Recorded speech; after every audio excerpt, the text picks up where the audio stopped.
사랑하는 기쁨의 교회 성도 여러분, 안녕하세요. 오늘은 다 같이 우리 민수기 24장 우리 10절에서 우리 25절의 말씀을 묵상합니다. 발락이 발람에게 노하여 손뼉을 치며 말하되 내가 그대를 부른 것은 내 원수를 저주하려는 것이오늘 그대가 이같이 3번 그들을 축복하였도다. 그러므로 그대는 이제 그대의 곳으로 달아나라. 내가 그대를 높여 심히 존귀하게 하기로 뜻하였더니 여호와께서 그대를 막아 존귀하지 못하게 하셨도다. 발람이 발락에게 이르되 당신이 내게 보낸 사신들에게 내가 말하여 이르지 아니하였나이까. 가령 발락이 그 집에 가득한 은금을 내게 줄지라도 나는 여호와의 말씀을 어기고 선악간에 내 마음대로 행하지 못하고 여호와께서 말씀하신 대로 말하리라 하지 아니하였나이까. 이제 나는 내 백성에게로 돌아가거니와 들으소서. 내가 이 백성이 후일에 당신의 백성에게 어떻게 할지를 당신에게 말하리이다 하고 예언하여 이르기를 보레 아들 발람이 말하며 눈을 감았던 자가 말하며 하나님의 말씀을 듣는 자가 말하며 지극히 높으신 자의 지식을 아는 자 전능자의 환상을 보는 자 엎드려서 눈을 뜬 자가 말하기를 내가 그를 보아도 이때의 일이 아니며 내가 그를 보아도 가까운 일이 아니로다. 한 별이 야곱에게서 나오며 한 규가 이스라엘에게서 일어나서 모압을 이쪽에서 저쪽까지 쳐서 무찌르고 또 셋의 자식들을 다 멸하리로다. 그의 원수 에돔은 그들의 유산이 되며 그의 원수 세일도 그들의 유산이 되고 그와 동시에 이스라엘은 용감히 행동하리로다. 주권자가 야곱에게서 나서 남은 자들을 그 성읍에서 멸절하리로다 하고 또 아말렉을 바라보며 예언하여 이르기를 아말렉은 민족들의 으뜸이나 그의 종말은 멸망에 이르리로다 하고 또 가인 족속을 바라보며 예언하여 이르기를 내 거처가 견고하고 내 보금자리는 바위에 있도다. 그러나 가인이 쇠약하리니 나중에는 아수르의 포로가 되리로다 하고 또 예언하여 이르기를 슬프다. 하나님이 이 일을 행하시리니 그때의 살자가 누구이랴. 기띔 해변에서 배들이 와서 아수르를 학대하며 에벨을 괴롭힐 것이나 그도 멸망하리로다 하고 발람이 일어나 자기 곳으로 돌아가고 발락도 자기 길로 갔더라. 아멘. 우리가 계속해서 아침마다 민수기 말씀을 묵상하고 있습니다. 오늘 말씀은 민수기 24장 10절에서 25절의 말씀입니다. 발람은 계속해서 발락의 지시를 따라 자리를 옮겨가면서 이스라엘을 위한 예언을 합니다. 계속되는 발람의 예언 가운데 하나님은 이스라엘을 축복하십니다. 발락은 발람이 이스라엘을 저주해 주기를 바랬지만 하나님의 예언이 그것을 허용하지 않았죠. 계속되는 이스라엘을 향한 축복에 발락은 급기야 축복도 저주도 하지 말 것을 발람에게 지시했지만 발람은 3번째 예언을 통해서도 이스라엘을 축복합니다. 발락은 3번째 예언을 듣고 크게 분노합니다.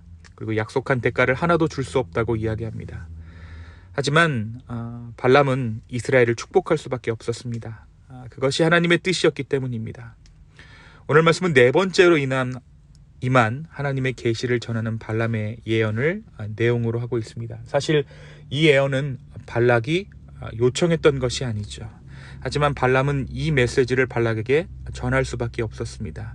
왜냐하면 하나님께서 그의 입술에 이 말씀을 부어주셨기 때문입니다. 이 4번째 예언 또한 하나님께서 자기 백성들에게 적에 대한 승리를 안겨주신다는 확신의 메시지였습니다. 하나님께서는 이스라엘을 괴롭게 하는 이스라엘의 모든 원수들을 무너뜨리실 것임을 약속해 주십니다. 또 오늘 말씀이 담고 있는 중요한 이 메시지가 한 가지 있습니다. 그것은 왕에 대한 메시지인데 오늘 본문 17절부터의 내용입니다. 이스라엘의 장차 올 왕에 대해서 이 발람이 예언하고 있는 것이죠. 이스라엘의 장차 올 왕이 누구인가 우리는 생각해 볼 수 있습니다. 오늘 발람이 예언하고 있는 가운데 말하고 있는 왕이란 짧게는 다윗을 가리키고 멀리는 그리스도의 오심을 가리키는 이중적인 예언이었습니다. 또한 발람이 예언하고 있는 야곱에서 나온 한 별은 예수님을 가리키고 있는 것이죠.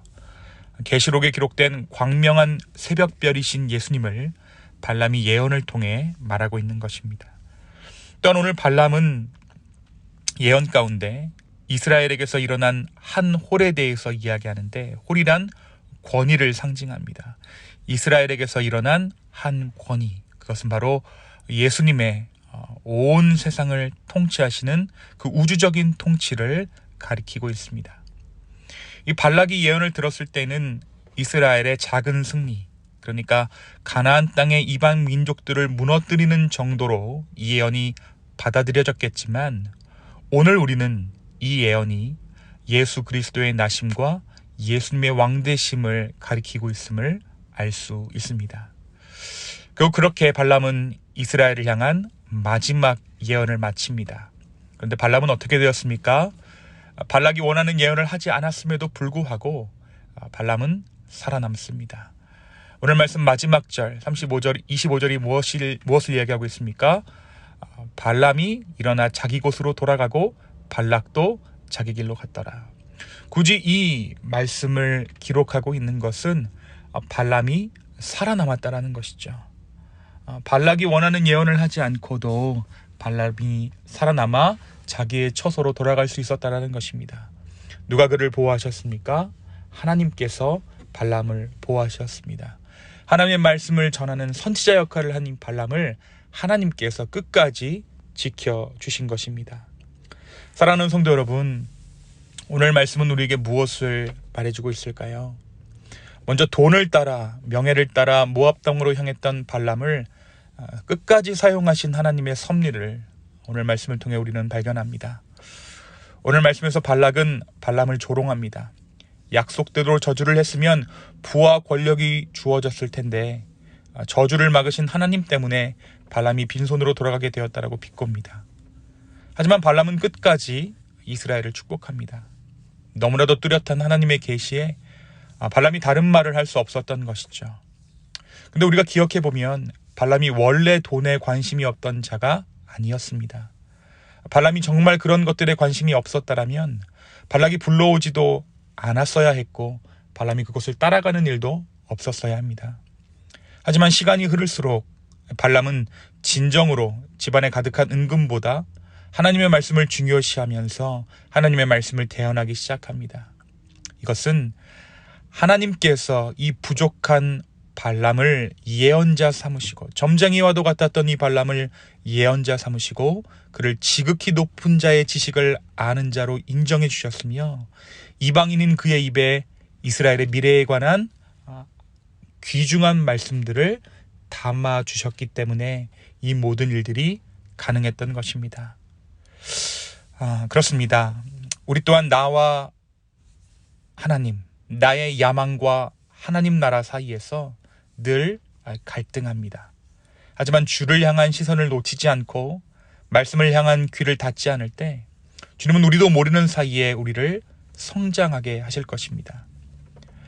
우리가 기억하건대 발람은 나귀가 보는 것도 보지 못했던 사람이었지만 이제 이스라엘을 향한 하나님의 계획을 보고 그 주변 족속들의 미래까지 내다보는 사람이 되었습니다. 무엇보다 오늘 말씀에서 발락이 하나님을 고백하고 있어요. 11절에 보니까 그러므로 그들은 이제 그대의 곳으로 달아나라. 내가 그들을 높여 심히 존귀하게 하기로 뜻하였더니 여호와께서 그들을 막아 존귀하지 못하게 하셨도다.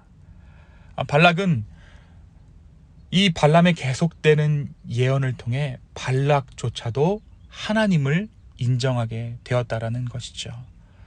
발람이 예언을 자기가 원하는 예언을 하지 못했다라는 것을 발락이 인정하면서 그 모든 것이 하나님께서 하셨다라고 지금 역으로 고백하고 있는 것입니다. 누가 이렇게 하신 것입니까? 그렇습니다. 하나님께서 이렇게 하신 것입니다. 발람이 잘나서가 아니라 하나님께서 그에게 입술에 권세를 주셨고 그가 순종했을 때 하나님께서 그를 존귀히 높여 주셨습니다. 오늘 이 주님의 은혜를 사모하는 저와 여러분 되기를 소망합니다.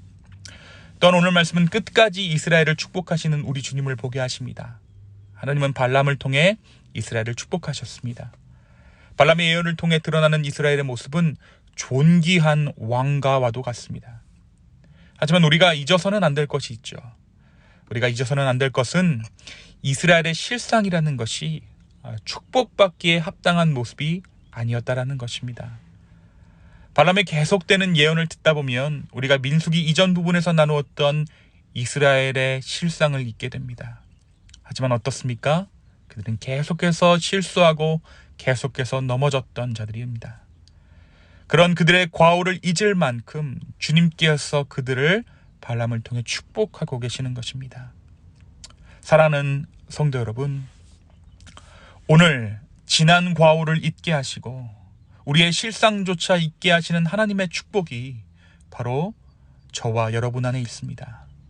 우리 또한 매번 넘어지고 실수하고 죄악 가운데 행하지만 그런 우리의 본 모습을 잊게 할 만큼 주님의 은혜는 우리의 삶에 차고도 넘칩니다. 그 예수 그리스도의 품 안에 거하십시오. 그 은혜에 머무시기 바랍니다. 오늘 우리의 실상을 잊게 할 만큼 우리에게 차고도 넘치는 은혜로 채워주시는 그 주님을 사모하는, 그리하여서 이 은혜를 누릴 수 있는 저와 여러분의 오늘 하루 되기를 예수님의 이름으로 축원합니다. 이 시간 함께 기도하시겠습니다. 주님, 오늘 이 민수기 말씀을 통해서 우리에게 말씀하여 주시니 감사합니다. 무엇보다 주님, 오늘 하루를 살 때 주님의 은혜 가운데 거하게 하여 주십시오. 다시 한번 우리의 삶을 드리며 다시 한번 우리의 마음을 드리며 주께 나아갑니다. 우리의 실상을 잊게 하시며 모든 우리의 거어와 실수들, 과거들을 덮어주신 그 예수님의 은혜를 우리가 붙잡습니다. 성령이여, 우리의 삶을 주관하여 주시옵소서. 감사합니다. 이 모든 말씀 살아서 역사하시는 예수님의 이름으로 기도하였습니다. 아멘.